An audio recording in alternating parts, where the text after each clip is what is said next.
రాష్ట్రంలోని పలు జిల్లాలను చలి వెనకిస్తుంది. ఉమ్మడి ఆదిలాబాద్ జిల్లాలో క్రమంగా ఉష్ణోగ్రతలు పడిపోతుండటంతో ప్రజలు తీవ్ర ఇబ్బందులు పడుతున్నారు. గురువారం కనిష్ట ఉష్ణోగ్రత 7 డిగ్రీల సెల్సియస్ నమోదైంది. సాయంత్రం 6 గంటల నుంచి ఉదయం 9 వరకు చలి ప్రభావం ఉంటుండగా వృద్ధులు జాగ్రత్తలు తీసుకోవాలని వైద్యులు సూచిస్తున్నారు.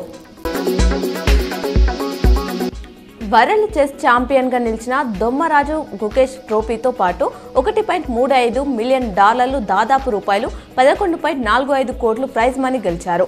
అలాగే రన్నర్ అప్ డింగ్ లిరెన్ $1.15 మిలియన్ రూపాయలు 9.75 కోట్లు స్వంతం చేసుకున్నారు.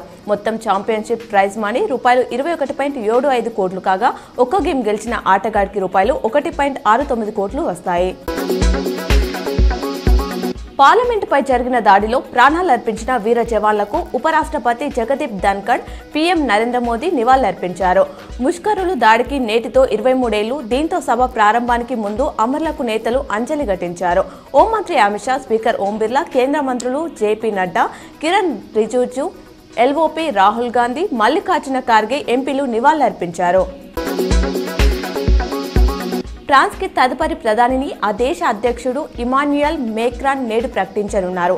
48 గంటల్లో కొత్త ప్రధానిపై ప్రకటన ఉంటుందని 2 రోజుల క్రితం ఆయన స్పష్టం చేసిన సంగతి తెలిసిందే. అవిశ్వాస తీర్మానంలో గత ప్రధాని మైకెల్ బార్నియర్ ఓడిపోవడంతో ఆయన గత వారం తన పదవికి రాజీనామా చేశారు. రాజకీయంగా ఆ దేశంలో 6 నెలల్లో ఇది 2వ సంక్షోభం కావడం గమనార్హం. తెలంగాణలో ఇంటర్ పరీక్షల షెడ్యూల్పై బోర్డు కసరత్తు చేస్తుంది. వచ్చే ఏడాది మార్చి 3 నుంచి ప్రారంభించాలని భావిస్తుంది. ఫిబ్రవరి తొలి వారంలో ప్రాక్టికల్స్ నిర్వహించాలని చూస్తోంది. త్వరలోనే ఇంటర్ ఎగ్జామ్స్ ప్రాక్టికల్ షెడ్యూల్ ప్రకటించనుంది. రెంజల్ మండలం వీరన్నగుట్టలో తీవ్ర ఉద్రిక్తత నెలకొంది. బాలికపై అత్యాచారం చేశాడంటూ ఓ వృద్ధుడిని గ్రామస్తులు కొట్టి చెప్పారు. ఓ బాలిక సరుకుల కోసం కిరాణా దుకాణానికి వెళ్లగా నిర్వాహకుడు ఆమెపై అత్యాచారం చేశాడు. విషయం తెలుసుకున్న గ్రామస్తులు ఆగ్రహంతో అతడిపై దాడి చేశారు. బలమైన గాయాలు కావడంతో వృద్ధుడు మరణించాడు. ఈ ఫార్ములా రేస్ వ్యవహారంలో కీలక పరిణామం చోటు చేసుకుంది. కేటీఆర్పై కేసు నమోదు చేసేందుకు గవర్నర్ ఆమోదం తెలిపినట్లు సమాచారం.